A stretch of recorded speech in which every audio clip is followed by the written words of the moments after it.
Welcome back to the Power and the Glory. Today's scripture is taken from the book of Isaiah, chapter 29, verse 19. But before I read the scripture, please like, share, and subscribe. It does make a huge difference to the Google algorithm. And thank you to my existing subscribers for your ongoing support. I really do appreciate it. So I'll read the scripture now. Once more, the humble will rejoice in the Lord, the needy will rejoice in the Holy One of Israel. So this verse declares that the humble and poor will increase their joy in the Lord, promising a reversal of fortune for the oppressed.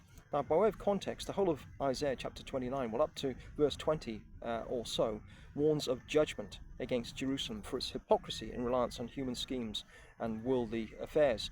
So this verse offers hope that God will eliminate the arrogance and bring about a spiritual reawakening, removing spiritual blindness. So while the city itself, Jerusalem, faces destruction, this verse offers hope for a spiritual reawakening and a transformed remnant of believers.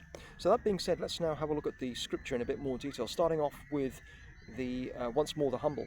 So the humble is here, what is meant by it? Well, it's the meek and the poor. This refers to those who are humble of heart, sensible of their spiritual need and rely on God rather than their own righteousness or strength. These are people who submit to God's will. Now, lowliness, as we well know in the Bible, leads to elevation. So humility is a key core element of being a Christian. Those who are meek, lowly in spirit, and poor, needy, contrite, are positioned to receive God's blessings at all times, as opposed to the proud who God abhors. Now, the poor, referred to here, the poor in the widest sense, the poor refers not only to the economically disadvantaged, but to those who recognize that spiritual poverty rely entirely on God for their riches. So it's all about the vindication of the lowly. God promises to shift the focus from the arrogant to the humble, fulfilling a promise similar to the Beatitudes. Blessed are the meek, for they shall inherit the earth. And we all know that particular verse in the Beatitudes.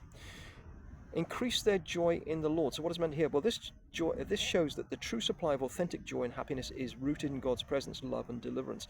This is not a temporary worldly happiness, but a spiritual and enduring, divinely backed joy and happiness.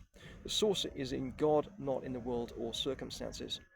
And rejoice in the Holy One of Israel. The joy here is explicitly spiritual, centered on the character of God rather than material circumstances. So this part of the verse promises a future restoration and echoes, as I said, themes from those slated in the Beatitudes.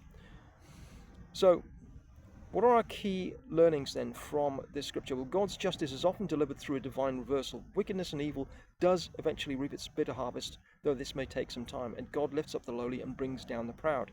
It's about a spiritual awakening. The verse implies a shift from spiritual blindness to seeing God's goodness. And true joy, of course, is found only authentically through a close relationship with God.